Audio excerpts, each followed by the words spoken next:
चौथा, खाते में प्रत्येक वर्ष का मिश्र धन, जबकि 10,000 की राशि 8% वार्षिक की दर से चक्रवर्ती ब्याज पर जमा की जाती है। ठीक है, तो इसमें हम लोग सबसे पहले देखेंगे कि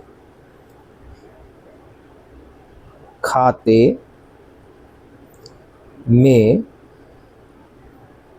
कुल रुपए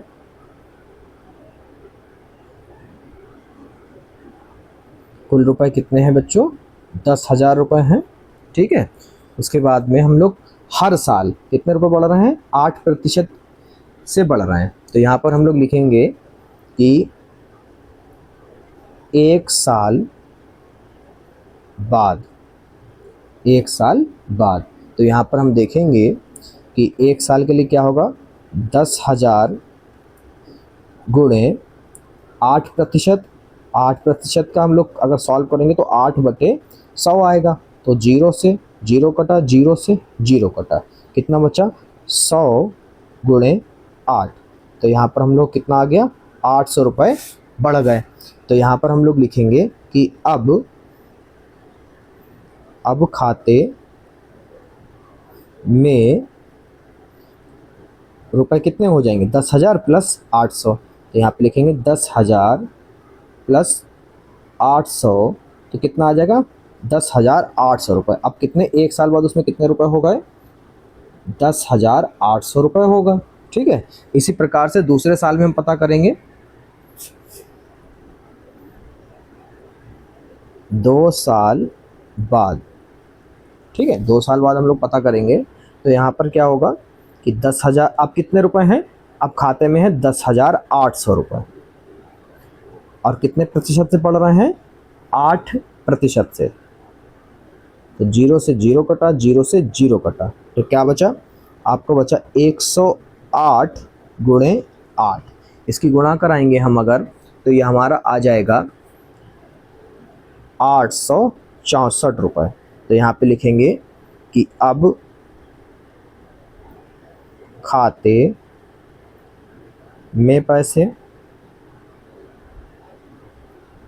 या रुपए, तो रुपए अब हो जाएंगे 10,800 में 864 रुपये ऐड होंगे। तो ये रुपए टोटल हो गए आपके 11,664 रुपये। ठीक है, तो अब हम लोग लिख सकते हैं कि श्रेणी अगर बनाएंगे तो श्रेणी बनेगी हमारी कि पहले तो 10,000 रुपये थे हमारे खाते में, 8% की वृद्धि हुई तो कितने हो गए? 10,800 हो गए। फिर 10,800 और जोड़े 10,800 में, तो हो गए 11,664 रुपये। ऐसे ही हम लोग 8% करके और निकालते रहेंगे। तो अब हमें चेक करना है कि जो श्रेणी प्राप्त हुई है ये एपी है या फिर नहीं है। तो यहाँ पर हम लिखेंगे कि प्रथम पद ए बराबर 10,000 रुपये और सार्वांतर D1 बराबर सूत्र होता है A2 माइनस A1। इसी तरह से D2 बराबर होता है A3 माइनस A2। ठीक है, फिर हम लोग यहाँ पे लिखेंगे दूसरा पद 10,800 माइनस 10,000। ठीक है, अब हम लोग घटाएंगे तो कितना बचा? 800 बचा। यहाँ पर हम लोग देखेंगे तीसरा पद हमारा है 11,664 माइनस 10,800। ठीक है, अब हम लोग इसको घटाएंगे तो कितना बचेगा? 800 रुपये। कितना बचेगा? यहाँ पर हमारा बच गया 864। ठीक है, कितना बचा? 864 रुपये।